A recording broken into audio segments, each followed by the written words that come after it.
Para los que no nos conocen, entonces, Victoria Gazanego, guía de turismo de Mar del Plata. Andrea García, mi nombre también, soy guía de turismo de Mar del Plata. Somos profesionales matriculadas en el Colegio de Profesionales en Turismo y está ahí está.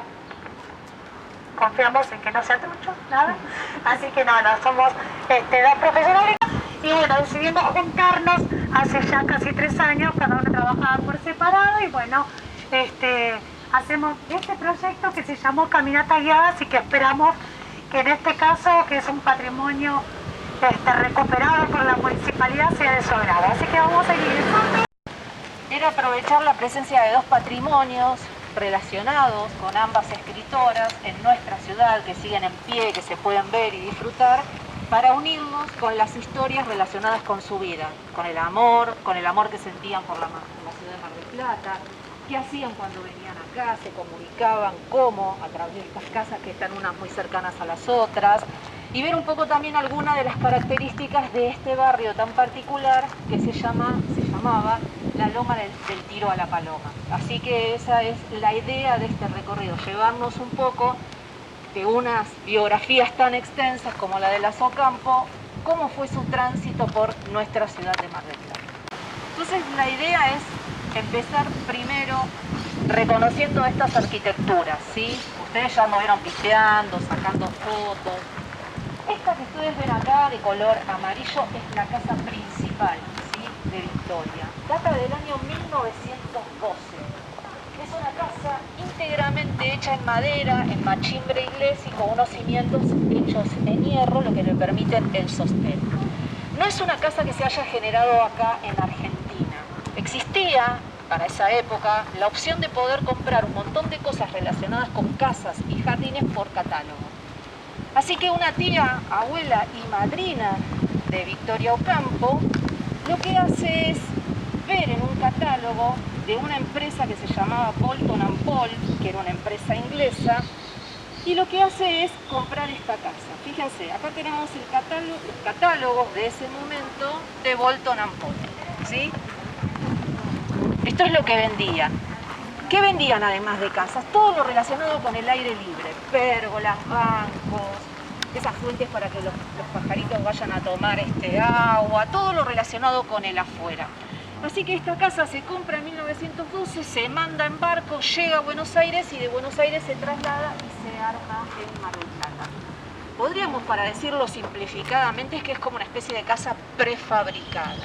Pero de hecho en Mar del Plata y en Argentina y en Mar del Plata, por ser una ciudad turística, existían este tipo de viviendas. No sé si anduvieron por la zona de lo que es el Museo Castañino, la Casa de los Blaquier, que enfrente hay una que se llama la Casa de Madera de los Blaquier, que es una casa mucho más simplificada que esta, pero responde a esta tipología de casa de madera, ¿sí? Era en ese caso de un señor inglés que se había radicado en el barrio de San Telmo y tenía una empresa que llevaba su nombre, que era John Wright. Así que John Wright también fue proveedor de unas casas, no con la magnificencia de esta que tenemos aquí, pero también de casas de madera.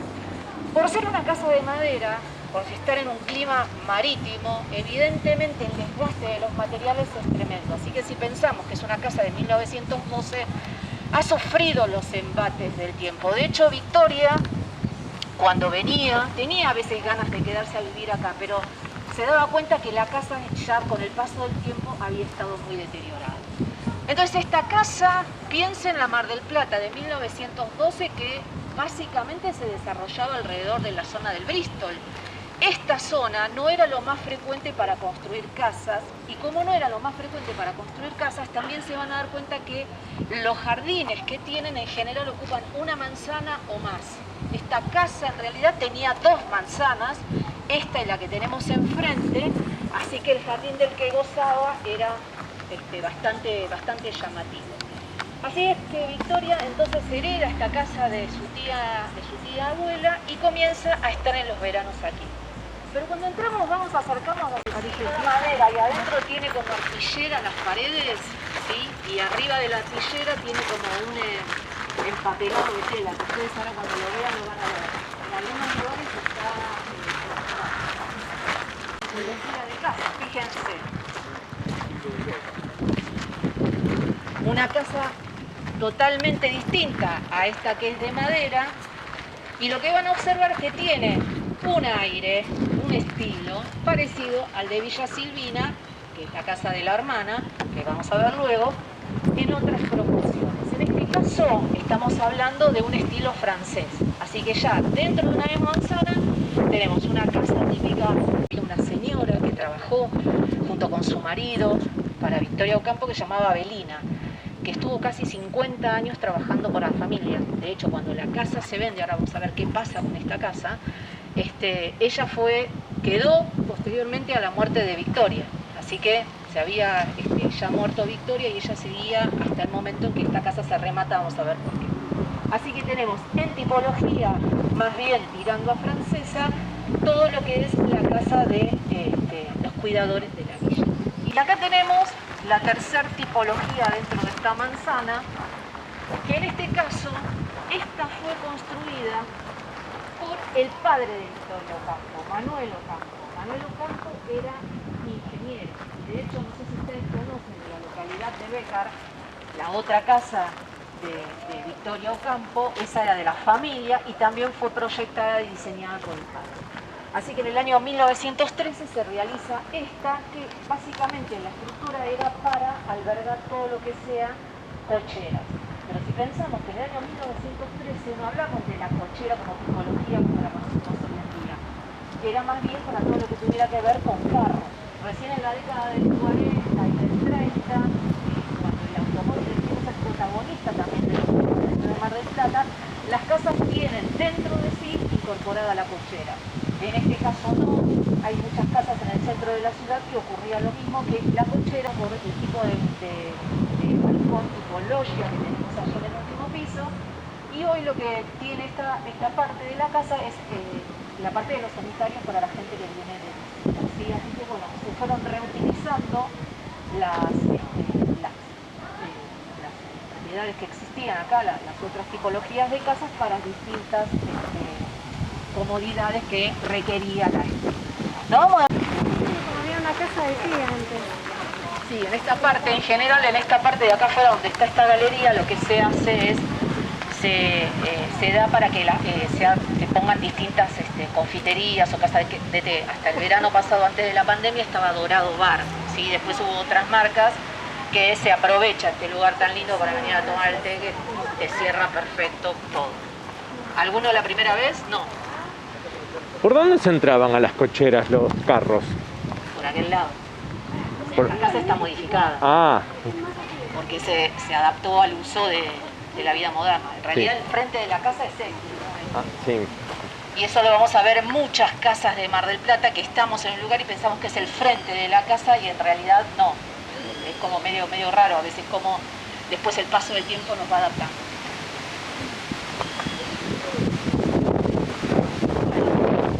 Y esta vivienda entonces empieza a ser usada por Victoria Ocampo. Victoria al inicio, digamos cuando en el año 1911, 1912 venía con su familia, que vamos a hablar, Andrea nos va a contar acerca de la vida de la familia, pero no venían a esta casa. Ellos iban, como todos los miembros de su generación, al Bristol Hotel. ¿Se acuerdan que vimos el Bristol Hotel, ese que está en la zona de la Playa Bristol? Luego, cuando hereda la casa, su familia, su padre y su madre fallecen, ella empieza a relacionarse con este lugar. Siempre se dice que esta es una casa de puertas abiertas, no en el sentido hoy literario que la podemos recorrer, conocer, ver, saber de qué se trata. Victoria siempre se encargó de que este fuera un lugar de puertas abiertas. ¿Para quiénes? Para todos los amigos que tenía alrededor del mundo. Ella era enamorada de Mar del Plata. Hay una frase muy famosa de ella que dice que sentía por este lugar una pasión tremenda, que se conocía de memoria las piedras, las playas, los árboles. Y esa pasión ella se la transmitía a todos sus amigos, que a todos los traía a Mar del Plata para que conociera este lugar. Así que por eso decimos que esta es una casa de verdaderas puertas abiertas por todas las personalidades que luego vamos a ir viendo que Victoria ha recibido. ¿Qué pasó con estas casas?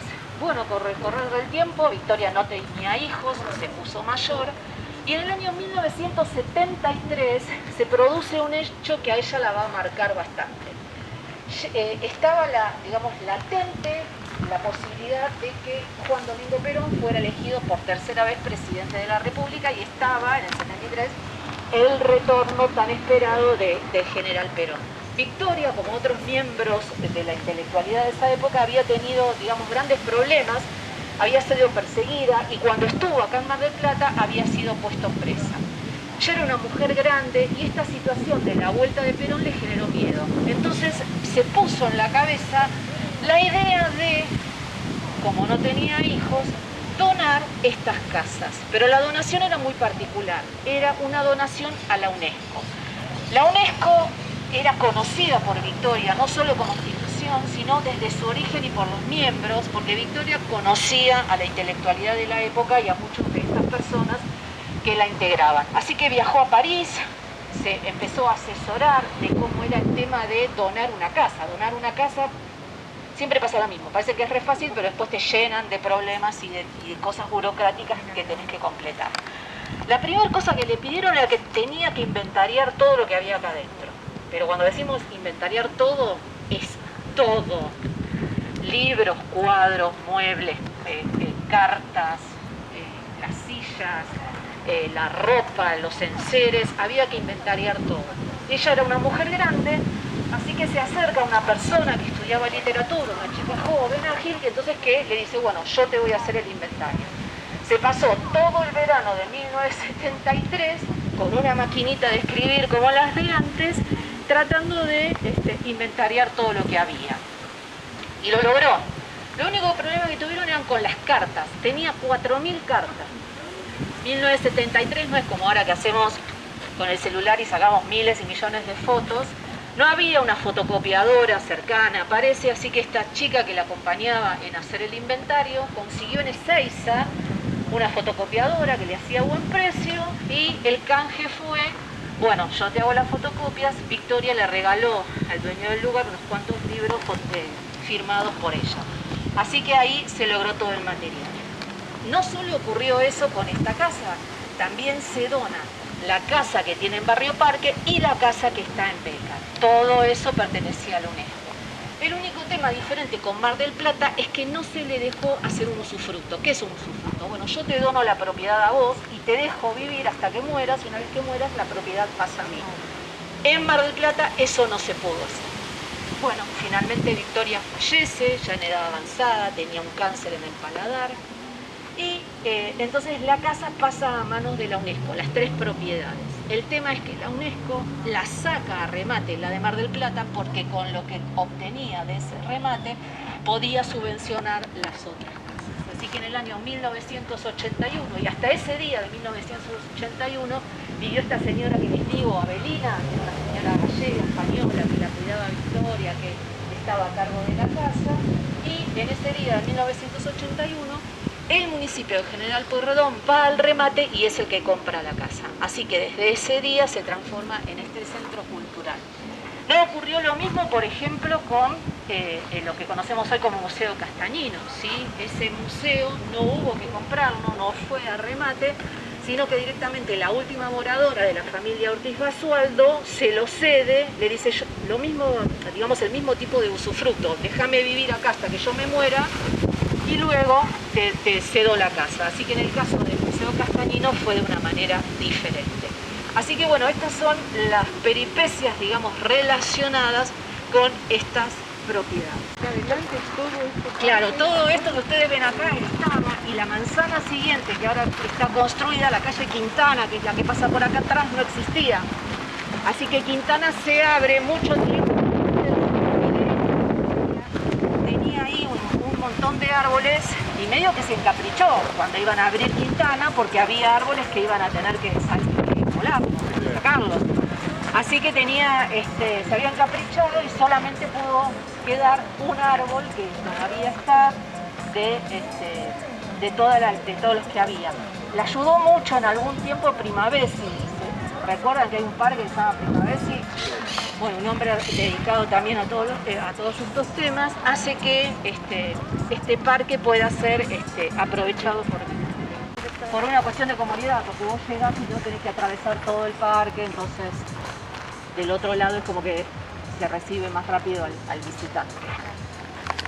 Bueno, como ustedes ven, la casa ofrece, bueno, ahora estamos en pandemia, está más complicado, pero siempre en verano se hacen acá distintos tipos de espectáculos, muestras, fotografías, o sea, sigue siendo en definitiva eso que quiso Victoria desde su inicio, una casa de puertas abiertas. Bueno, también en el verano pasado la conocen a, se me fue el nombre, la hija de Mercedes Carreras, María, la actriz María Carreras, o Victoria, una la que vive acá. María había hecho aquí debajo de estos árboles toda una obra que con actrices, con personas, con mujeres que contaba un poco la vida de Victoria, así que uno podía venir así con este día, te sentabas acá y al final te servían siempre algo para comer, porque la obra era como que integraba también una parte gastronómica chiquitita, así que eso estuvo muy bueno también. Yo les dije que esta era una casa de puertas abiertas y por seguir nombrando mujeres poderosas, mujeres fuertes, aparece en la escena Gabriela Mistral, premio Nobel de Literatura, una escritora chilena, poderosa como Victoria, fuerte, sin dependencia de hombre, para esas épocas ya era todo un decir. Ellas se habían conocido primero a través de cartas, una relación epistolar se podría decir, se contaban sus cosas y recién se hicieron amigas y se fueron conociendo. Y Victoria, con esta locura que tenía, que quería hacerle conocer a Mar del Plata a todo el mundo, la invita a Gabriela, que viene a esta casa y se hospeda acá. Dicen que bueno, que charlaban mucho en la parte de la planta baja de la casa, así que estaban como muy entre mujeres contándose sus cosas.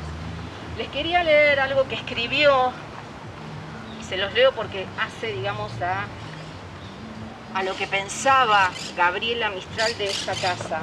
Medio que al principio le costó a Gabriela tener, digamos, simpatía por Victoria, porque Victoria era una señora de clase alta, ¿sí? Pertenecía a las familias patricias más importantes de Argentina, y entonces, bueno, eso era como que no le gustaba mucho, pero bueno, después se dio cuenta que dice, bueno, todos la criticamos a Victoria por su origen patriarcal, pero cuando sale un libro de ella enseguida corremos a por Trampa, así que medio que se fue calmando la situación. Lo que cuenta, lo que le escribe, porque cuando estaban acá, las dos, como mujeres, así, compartiendo espacio, se mandaban cartitas también, ¿no? Entre ellas, y era muy familiar la relación que tenían.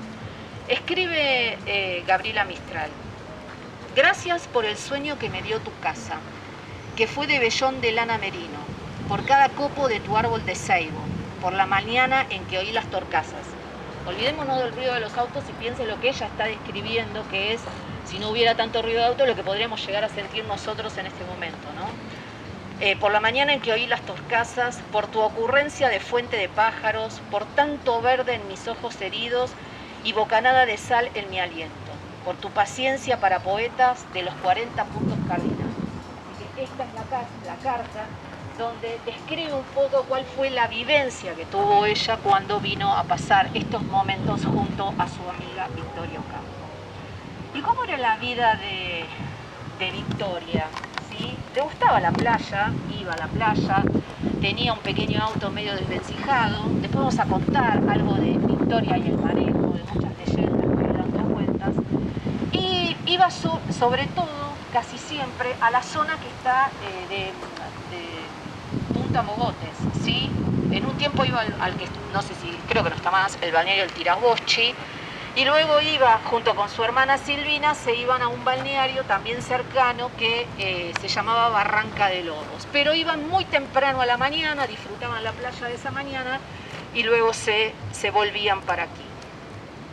Y ahora les voy a leer algunas de las cosas por Mar del Plata, ¿no? Que a veces nos pasa que nos sentimos identificados con estas frases. Dice: tengo por Mar del Plata una pasión física tremenda. La parte animal de mi persona se entiende de mil maravillas con este clima, con esta tierra y con todo cuanto crece en ella. Adoro estas playas kilométricas que mis pies conocen íntimamente, pues hace años las recorro descalza. Me sé de memoria las formas de todas sus rocas. Así que estas son cómo fue dejando Victoria a través de su literatura, de sus escritos, de sus cartas, la relación tan cercana que tenía con la ciudad de Mar del Plata. También dice lo siguiente: Dice, viajando un sinnúmero de veces entre la capital y este balneario, he soñado innumerables veces lo que sería esta ruta bordeada de árboles. Por eso le digo que tuvo un momento así muy ecológico, muy de querer hacer cosas relacionadas con la naturaleza. Dice, se podrían elegir las especies más resistentes y que menos cuidados necesitan. Eucaliptos, tipas, paraísos y ombúes. Esa era la propuesta para la ruta 2, que no hay nada de nada, ¿no? Dice, ¿y cómo describe Mar del Plata? Pensemos en una Victoria adolescente en un año 1900, inicios, en una Mar del Plata también nueva, porque desde 1888 funcionaba como balneario. Así que Victoria conoció la Mar del Plata desde la hora cero, desde ese primer turismo donde llegaba la élite. Y dice Victoria, en mi adolescencia era una playa, 3 casas locas, el negro pescador. ¿Saben quién fue el negro pescador? El negro pescador era un señor italiano, Fernando Catuonio, que en la zona donde está la Bristol se le ocurrió poner una serie de piscinas, de piletas, ¿sí? Que servían para todo público. Había de agua salada, de agua dulce, agua fría, agua caliente. Y también se dice que era el que, digamos, como todos los que llegaron italianos al principio en este lugar, se dedicó a ser bañero. Así que Victoria lo conoció a este señor Fernando Catuonio. Dice entonces, era 3 casas locas, el negro pescador, el Bristol, ese hotel que ella con su familia concurría, porque como todo miembro de su clase no pudo dejar de reconocer ese lugar, el golf, a donde se iba en coche de caballo por malos caminos de tierra. No había lujo, era una delicia. Ella lo percibía así, pero de todas maneras sabemos que el Bristol es todo lo contrario a la ausencia de lujo. Al contrario, es la exaltación por demás de todo lo que fuera lujo, ¿no? Estábamos hablando de que había una serie, pero de protocolos en cuanto a la vestimenta, los horarios para ir a la playa, con quién te tenías que juntar, cómo tenías que ir. Había una serie de cosas que no hacen, digamos, parecer una vida tan sencilla en esta ciudad de Mar del Plata. Pero bueno, lo que uno recuerda de niño quizás es como que se fue un filtro y uno va recordando otras cosas. Así que Victoria entonces, acá la vemos, fíjense, acá está caminando por la antigua Rambla, ¿sí? Hay bastantes fotos de Victoria caminando en la zona de nuestra antigua Rambla. La demolida en el año 1938. Y otra anécdota también que ocurrió aquí en Mar del Plata fue que ella en el año 64, una mujer muy viajada, había viajado miles de veces a distintos países de Europa, Nueva York. De hecho, cuando estuvo en Nueva York fue que trajo ese modelo de anteojos tan particular, ¿sí? en una casa de allá de Nueva York, que es donde consigue ese modelo tan novedoso de anteojos. Había viajado a Londres en el año 64. A ver, los que tienen un poquito más de años, ¿qué pasaba en Londres en el 64? ¿Qué había? Que estaban todas las pibas gritando. Ah, sí, fanática. Exacto. Estaban los Beatles ahí en el auge, en el tope. Entonces ella los conoce, va a un recital, pensemos que era una señora grande, adulta, de más de 60 años, y quedó fanatizada por los Beatles. Se trajo los discos que habían salido hasta el momento, no me acuerdo hasta el 64 cuántos discos había de los Beatles, pero se había traído unos cuantos. Y los trajo a Cámara del Plata. Pero además de traerse estos discos, con el tocadiscos, ¿se acuerdan antes cómo pasábamos la música? Se trajo una peluquita con el corte John Lennon. ¿Vieron que antes, por qué se caracterizaban los Beatles? Por los pelos largos, porque no existía en ese momento jóvenes que tuvieran los pelos largos. Así que se trajo una peluquita con el corte flequillito John Lennon y lo tenía acá en Mar del Plata. Y como es una casa de puertas abiertas, ¿quién estaba en esta casa? Nada menos que Jorge Luis Borges, que había venido miles de veces, lo mismo que había frecuentado la casa de Silvina, que ahora la vamos a ver en un rato. Entonces, así jorobando, chichoneando, le dice a Borges que se ponga la peluca. Y Borges, imagínense que le tenía terror al ridículo, entonces le dijo, no me la voy a poner, no me la voy a poner. Entonces ella le insistía y le dice, bueno, che, pero al final vos sos un amargado que no se quiere poner esta peluca. Así de coloquial era la relación que existía entre ellos. Así que entonces estas, digamos, son algunos de los momentos que Victoria tenía en esta casa. Yo les dije entonces que esta casa ocupaba esta manzana y la siguiente. Y así en cruz, llegamos directamente a la casa que era de su hermana. Después vamos a hablar de la casa de su hermana, pero quería contarles un poco cómo era esta relación. Como la calle Quintana no existía, las casas estaban prácticamente unidas por una pequeña puertita.